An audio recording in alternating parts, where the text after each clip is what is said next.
வணக்கம். ஆரம்பத்தில் ஐயா ரமணர் அவர்கள் சுவாமிகள் குறிப்புகளோடு இருந்திருக்கார். ஆரம்ப காலங்களில் தனிமையாக இருக்க முடியாமல் அப்படி இருக்கும்போது இவரை அந்த சுவாமி கூட்டங்கள், வசூல் கூட்டங்கள் இவரை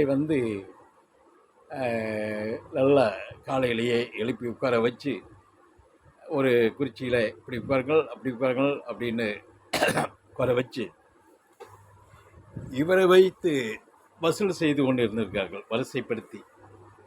இதை கொஞ்ச காலங்கள், கொஞ்ச நாட்கள் கழித்து நம்மளை அடிமைப்படுத்தி இப்படி வசூல் பண்ணுறது இவருக்கு தெரிஞ்சு போச்சு.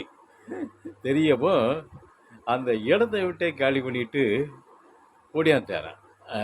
அது இவர் ஐயா ரமணர் காலங்களிலையும் அவரை வைத்து வசூல் பண்ணியிருக்காங்க ஒரு கூட்டம். அப்பவும் இருந்திருக்கு இந்த வசூல்ங்கிற நிலையில். இப்பவும் பாருங்க, வசூல் பண்ணக்கூடிய நிலையில் ஏதாச்சும் ஒரு பெரியவர் அது தன் வாழ்க்கையை பற்றி தான் பேசுகிறாரு. இறை சிந்தனை, இறை ஆற்றல், பிரமம் எதையும் பேசுகிறதில்ல. இந்த அகம்புறம் அப்படி பேசிக்கிட்டு அதை அவரை வச்சுக்கிட்டு அவருக்கு நல்ல சொகுசான வாழ்க்கை தான். காரு கேட்டால் யூடியூப்பை போட்டு அவங்களோட லிங்கில் போட்டு ஐயாவுக்கு காரு பழுதடைந்து விட்டது, கார் வாங்கணும் அப்படின்னா செம்ம கொட்டுது, பைசா சேருகிறது.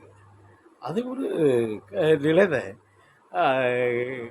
இனி என்ன நினைக்கிறாயோ அதுவாக ஆகிறாய், பொருளை நினைக்கிறாயா பொருளாக ஆகிறது மாதிரியா.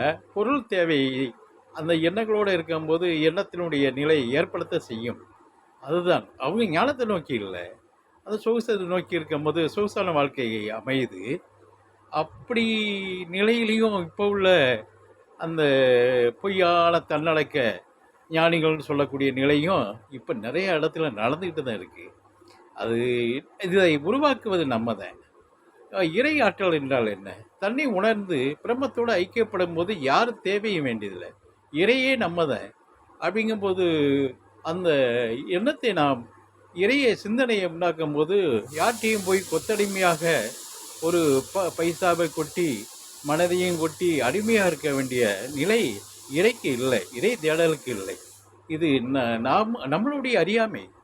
அந்த அறியாமை நிறைய இடத்துல அந்த வலையில் மாட்டிக்கிட்ட மீனோ பறவையை போல் மாட்டிக்கிட்டு அது தவிக்கப்படுகிறார்கள். பொருள்